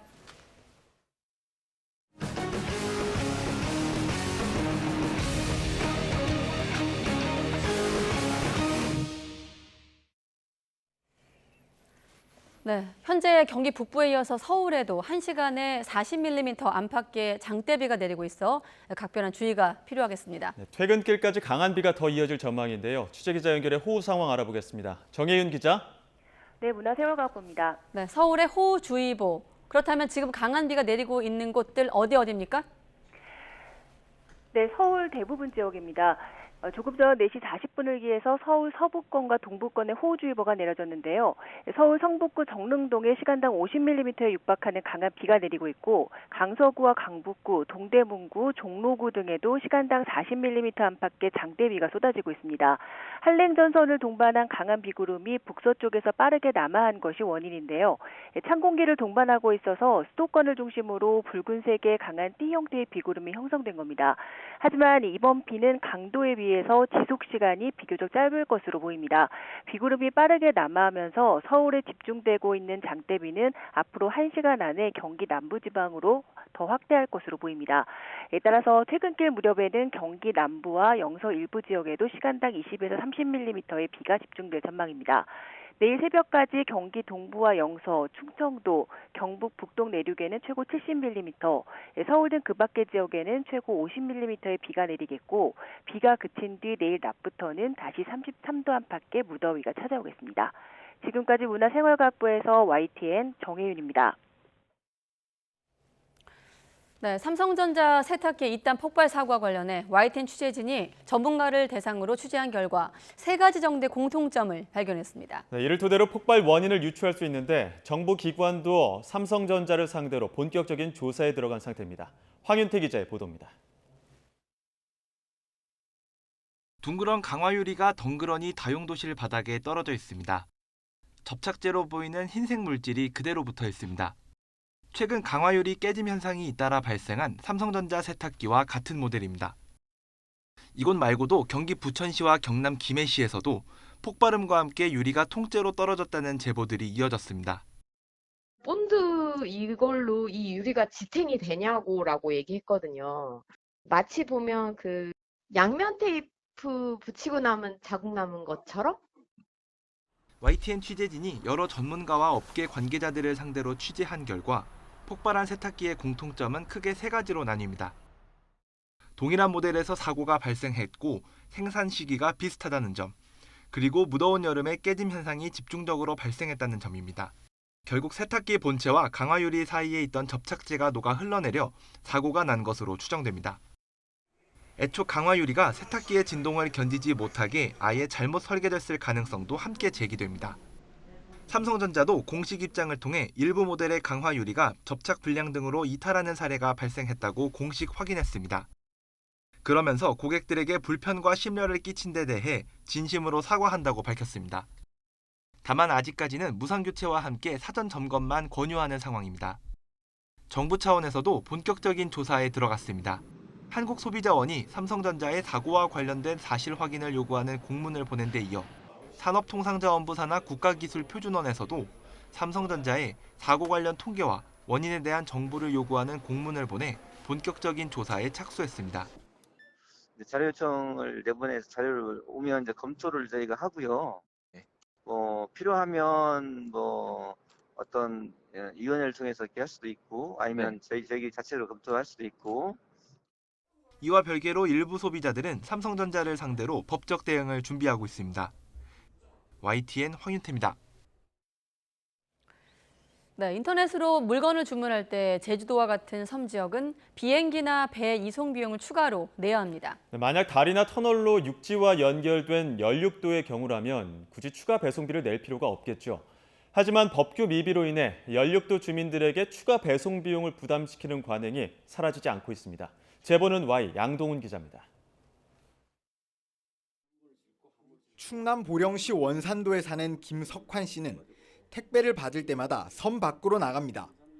섬 지역이라고 내는 추가 배송비가 부담스러워 섬 바깥에 주문해둔 뒤 직접 가지러 가는 겁니다. 많은 액수의 배송료를 내다 보니까 이제 내가 아는 지인분들에게 그 주소지를 좀 이렇게 얘기를 해놓고 부탁을 해놓는 거죠. 이상한 건 원산도는 원산 안면대교와 보령 해저터널을 통해 육지와 연결된 연륙도인데도 택배 회사들이 계속 추가 배송비를 받고 있다는 겁니다. 지난해 말 보령 해저터널이 개통되면서 육지에서 원산도까지는 차로 10분 안에 갈 수 있게 됐습니다. 인터넷 쇼핑몰에서 직접 물건을 주문해봤습니다. 분명 무료 배송 상품인데 원산도 주소를 입력하자 배송비 5,000원이 추가됩니다. 비행기나 배로 가야 하는 제주도와 울릉도도 똑같이 5,000원인 반면 원산도 인근 다른 연륙도인 안면도는 추가 배송비가 없습니다. 명확한 기준이 없다 보니 물건마다 사이트마다 배송비도 제각각입니다. 5,000원에서 7,000원, 심지어는 10,000원, 아까 말씀드린 16,000원, 이 정도 배송비가 부담이 되는 경우가 있습니다. 육지와 섬을 잇는 다리가 생긴 지 10여 년이 지난 전남 목포시 고화도와 여수시 백야도 등도 여전히 추가 배송비를 내고 있어 불합리하다는 문제 제기가 이어져 왔습니다. 지난해 11월 연륙도로 가는 택배에 추가 비용을 받지 않도록 하는 법안이 국회에 발의되기는 했지만 아직 상임위에 계류 중입니다. 그러자 최근엔 국민권익위원회가 나서 연륙도 택배 비용에 대한 정기적인 실태 조사와 평가가 필요하다고 국토교통부에 권고했습니다. 저희 국토교통부에서는 저번 권익위 제도 개선 공고를 수용을 해서요. 또한 택배 서비스 평가 항목 개선을 위해서 이제 용역 등을 추진할 계획입니다. 오랜 기간 이어진 부당한 관행, 섬 주민들은 부담을 덜어줄 수 있는 빠른 조치가 이뤄지기만 기다리고 있습니다. 우리 도서 주민들이 이런 부당한 배송비를 내지 않고 일반 육지하에서 생활하시는 분들과 같이 동등한 대우를 받을 수 있도록. YTN 양동훈입니다. 네, 사건 사고입니다. 오늘 새벽 1시쯤 서울 염창동 도로에서 50대 운전자 A씨가 몰던 승용차가 앞서가던 승용차 2대를 잇따라 들이받았습니다. 이 사고로 승용차 운전자 30대 남성이 다쳐 병원으로 이송됐습니다. 사고 당시 A씨는 혈중 알코올 농도 면허 취소 수준의 만취 상태인 것으로 파악됐습니다. 오늘 오전 9시 10분쯤 강원도 원주시 호저면에 있는 폐기물 업체 야적장에서 불이 났습니다. 불이 나자 소방당국은 인근 주민들에게 외출 자제와 유독가스 발생 안내 메시지를 발송했으며 헬기 2대와 장비 14대를 투입해 2시간 40분 만에 큰 불을 잡았습니다. 불이 날 당시 직원들은 모두 대피해 인명피해는 없었으며 당국은 폐타이어 잔불 정리 등을 마치고 정확한 화재 원인을 조사할 예정입니다. 국제적 멸종 위기종인 푸른 바다 거북이 동해안에서 죽은 채 발견됐습니다. 오늘 오전 6시 40분쯤 강원도 고성군 거진항 북동쪽 1.4km 해상에서 어민이 표류 중인 죽은 푸른 바다 거북 한 마리를 발견해 해경에 신고했습니다. 이 거북이는 길이가 57cm, 너비가 38cm, 무게는 10kg 정도로 5에서 7년생 정도의 어린 개체인 것으로 추정되고 있습니다. 코스닥 상장사 에스모를 인수합병한 뒤 주가를 조작해 수백억 원대 부당 이득을 챙긴 혐의로 재판에 넘겨진 에스모 전 대표 김모 씨가 1심에서 실형을 선고받아 법정 구속됐습니다. 서울 남부지방법원은 횡령과 자본시장법 위반 등 혐의로 불구속 기소된 김 씨에게 징역 5년과 벌금 3억 원을 선고했습니다. 재판부는 주가가 단기간에 비정상적으로 급등하면서 여러 투자자가 큰 손해를 입었다며 김 씨가 치밀하게 조직된 기업 범죄를 저질러 국가 경제에 큰 손실을 일으켰다고 양형 이유를 설명했습니다. 지난해 보궐선거에서 4대강 사찰과 관련해 허위 사실을 공표한 혐의로 기소된 박형준 부산시장에게 1심 법원이 무죄를 선고했습니다. 국정원의 4대강 사찰 문건에 박 시장이 관여했다고 볼 증거가 없다는 게 법원의 판단인데요. 시민단체는 즉각 반발하고 나섰습니다. 차상은 기자입니다. 국정원이 만든 4대강 사찰 문건은 자신과 관련이 없다고 지난해 보궐선거에서 말한 박형준 부산시장. 검찰은 해당 발언이 공직선거법에서 정한 허위사실 공표에 해당한다고 판단해 박 시장을 기소했습니다. 사찰 문건에 당시 박 시장의 직책인 청와대 홍보기획관 요청사항이라고 적혀있는 등 문건 작성에 관여한 정황이 드러났기 때문입니다. 하지만 1심 법원은 이 같은 검찰의 공소사실을 인정하지 않고 무죄를 선고했습니다. 재판부는 검찰이 증거로 제시한 문건이 청와대에 전달된 원본이 아닌 국정원 내부 문서라며 박 시장이 문건에 관여한 증거로는 볼 수 없다고 밝혔습니다. 코로나19 확진으로 격리 중인 박 시장은 선고 직후 사법정의가 살아있다는 입장을 냈습니다. 처음부터 검찰의 무리한 기소였다. 이 판단은 변함이 없고 이 재판부의 판단은 그에 따른 당연한 결과다. 사법정의가 살아있음을 보여주는 판결이었다. 이번 판결에 대해 시민단체는 우리 사회가 권력의 횡포를 제대로 처벌하지 못한 나쁜 선례를 남기게 됐다며 반발했습니다. 검찰이 제출한 그 문건과 원본에서 동일하다는 점을 인정했음에도 불구하고 4대강 사찰에 박형준 시장이 관여하지 않았다는 것을 박형준 시장이 손을 들어준 것은 매우 부당하다. 검찰은 판결문을 검토한 뒤에 항소 여부를 결정할 계획이라고 밝혔습니다. YTN 차상입니다. 네, 어제 윤석열 대통령이 지명을 했죠. 이 한기정 공정거래위원장 후보자가 오늘 후보자 사무실로 처음 출근을 했습니다. 전문성이 떨어진다는 지적이 나올 수 있다는 질문엔 자신이 이바지할 부분이 있다고 답했는데요. 잠시 들어보시죠. 공정위는 시장 경제가 효율성과 공정성이 뒷받침되고 봐도 불필요한 규제가 특화되도록 그렇게 노력을 해야 될 것 같고요. 공정거래 쪽에는 약간 전문성이 떨어진다는 지적이 나올 수도 있는데 이 부분에 대해서 대답 부탁드리겠습니다. 시장, 소비자 보호 등에 관해서 오랫동안 제가 연구를 한 법학자이고 연구원이나 정부위원회에 참여하면서 제 그 시장 경제 활성화를 위한 그 기여를 할 수 있다라고 저는. 원달러 환율이 장중 연고점을 경신했습니다. 서울 외환시장에서 원달러 환율은 전날 종가보다 5.2원 높은 1달러에 1,325.9원에 거래를 마쳤습니다. 환율은 오전 한때 1,328.8원까지 올라서며 연고점을 기록하게 됐습니다. 종전 연고점은 지난달 15일 기록한 1,326.7원이었습니다. 전날 미국 연준의 7월 FOMC 의사록이 공개되면서 연준 위원들의 통화 긴축 선호 발언으로 환율이 오른 것으로 분석되고 있습니다. 전국 아파트 매수 심리가 3개월 연속 떨어지며 약 2년 9개월 만에 최저치를 기록했습니다. 한국부동산원에 따르면 이번 주 전국 아파트 매매 수급 지수는 89.3으로 지난주보다 0.8포인트 하락했습니다. 전국 아파트 매매 수급 지수는 지난 5월 10일 다주택자 양도소득세 중과 1년 한시 배제 조치 시행 직후인 5월 셋째 주부터 13주째 하락하며 90선마저 무너졌습니다. 최근 부동산 시장은 전국적으로 금리 인상과 경기 침체에 대한 우려가 커지며 거래 절벽 현상이 점점 심화되는 양상입니다. 정부가 추석 성수품 가격을 매일 확인한 뒤 이상이 있으면 비축 물량을 추가로 풀기로 했습니다. 방기선 기획재정부 1차관은 오늘 비상경제차관회의에서 어제부터 추석맞이 농수산물 할인 대전이 시작이 됐다며 역대 최대인 650억 원 규모의 할인 쿠폰 지원을 통한 가격 인하 효과를 국민이 체감할 수 있도록 최선을 다하겠다고 밝혔습니다. 이어 정부가 20대 성수품의 수급과 가격 동향을 매일 점검하고 이상 징후 포착된 비축 물량 추가 방출 등 즉각 대응하겠다고 밝혔습니다.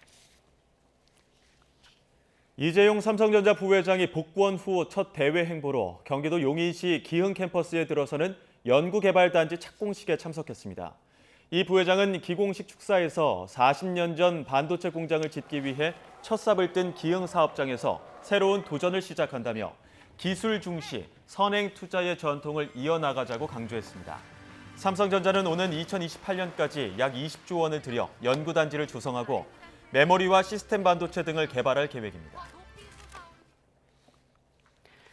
네, 핀란드에선 총리가 참석했던 떠들썩한 댄스 파티 영상이 공개되면서 논란이 일고 있습니다.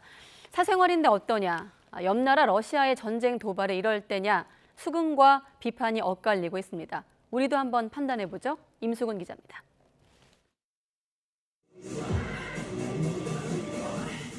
강렬한 비트의 음악에 맞춰 젊은 여성이 격렬하게 춤을 춥니다. 이번 여름 촬영된 영상 속 인물은 핀란드의 젊은 총리 산나 마린입니다. 당시 파티는 가수와 여당 의원들이 참석한 가운데 한 가정집에서 열렸습니다.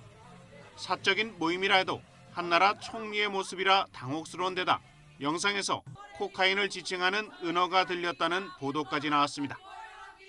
마약 복용 의혹이 제기되자 산나 마린 총리는 의혹을 강하게 부인하면서 필요하면 검사를 받겠다고 말했습니다. No ei ainakaan minun tietääkseni. Näillä videoilla puhutaan jauhojengistä. Osaatteko kertoa mikä se on? En osaa kertoa, en tiedä siitä mitään. 댄스 파티 영상을 계기로 핀란드에선 총리의 사생활을 놓고 논란이 일고 있습니다. 산나 마린이 춤추는 시간이 트럼프 전 대통령이 골프 치는 시간보다 훨씬 짧을 것이다. 과거 영국 존슨 총리도 광선검 춤을 췄다. 총리라도 사생활이라 괜찮다. 옹호하는 의견들입니다. 반면 러시아 도발로 나라 안보가 위태로운데 지금 춤이나 추고 다닐 때냐. 페스티벌이나 파티에 시간 쏟느라 국정에 소홀하다는 비판이 나오고 있습니다. 마린 총리는 지난해 총리 이전에 개인으로 봐달라며 예전처럼 살겠다고 소신을 밝혔습니다. I'm an individual, a person, a real person also, even though I'm a prime minister. So I won't change the way I behave. 1985년생인 산나 마린은 34살이던 2019년 핀란드 제1당인 사회민주당 대표로 선출되며 최연소 총리가 됐습니다. 그녀는 지난해 12월 코로나에 걸린 외무장관과 밀접 접촉한 뒤 새벽까지 나이트클럽에서 놀았다가 사과하기도 했습니다. YTN 임수근입니다. 네. 유럽이 대체로 심란하긴 합니다. 극심한 무더위와 가뭄에 시달리고 있는 유럽에 이번엔 물난리가 찾아왔습니다. 덥고 마른 날씨 때문에 딱딱하게 굳은 땅이 빗물을 흡수하지 못한 탓에 피해가 더욱 컸습니다. 계속해서 류재복 기자입니다. 정박한 배들이 날아갈 듯합니다. 거센 물보라가 항구를 통째로 삼킵니다. 주택가도 별반 다를 게 없습니다. 폭우와 우박, 거기에 시속 224km의 바람까지 몰아칩니다. 나무가 통째로 뽑혀나간 야영장에선 인명피해까지 발생했습니다. Les scènes apocalyptiques qui se sont déroulées ce matin seules témoignent de la violence des éléments qui se sont déchaînés. 반년 동안 내릴 비가 하루 만에 쏟아진 프랑스 남부 휴양지 마르세유입니다. 물살의 힘을 이기지 못한 행인이 맥없이 쓰러집니다.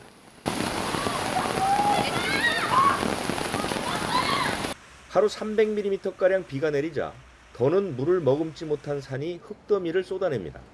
거센 흙탕물에 차와 도로는 물론 집까지 무너졌습니다. 이처럼 피해가 큰 것은 덥고 건조한 날씨로 땅이 굳어서 빗물을 제대로 흡수하지 못했기 때문입니다. Très temporaire et après on retournera quasiment au niveau de sécheresse qu'on avait avant. Donc c'est juste une petite respiration. 더위가 한풀 꺾일 즈음 갑자기 몰아닥친 물난리로 유럽 곳곳이 또다시 신음하고 있습니다. YTN 유재복입니다. 네, 미국 정부가 코로나19의 장기화로 재정이 고갈되면서 코로나 백신과 치료제 무상 공급을 중단하는 방안을 검토하고 있다는 보도가 나왔습니다. 백악관은 코로나 우세종이 된 BA.5에 대응하는 개량형 백신이 조만간 나올 거라고 밝혔습니다. 워싱턴 권준기 특파원이 보도합니다. 월스트리트저널은 조 바이든 행정부가 코로나 백신과 치료제의 무상 공급을 중단하는 방안을 검토하고 있다고 보도했습니다. 팬데믹이 장기화되면서 재정이 고갈돼 비용을 개인으로 돌려야 하는 시점이 다가오고 있다는 겁니다. 이런 가운데 백악관 코로나19 대응 조정관인 아시시 잔은 방송 인터뷰에서 새로운 백신이 몇 주 안에 나올 거라고 말했습니다. 우세종이 된 BA.5와 같은 변이 바이러스에 대응하기 위한 개량형 백신 출시가 임박했다는 겁니다. The vaccines that are coming in a few short weeks are specifically designed for the virus that's out there. 제약사 화이자와 모더나가 9월에는 개량형 백신을 공급할 수 있을 거라고 약속했다는 앞선 보도와도 시기가 맞아떨어집니다. 자 조정관은 12살 이상 모든 미국인들이 새로운 백신을 이용할 수 있을 것이라고 설명했습니다.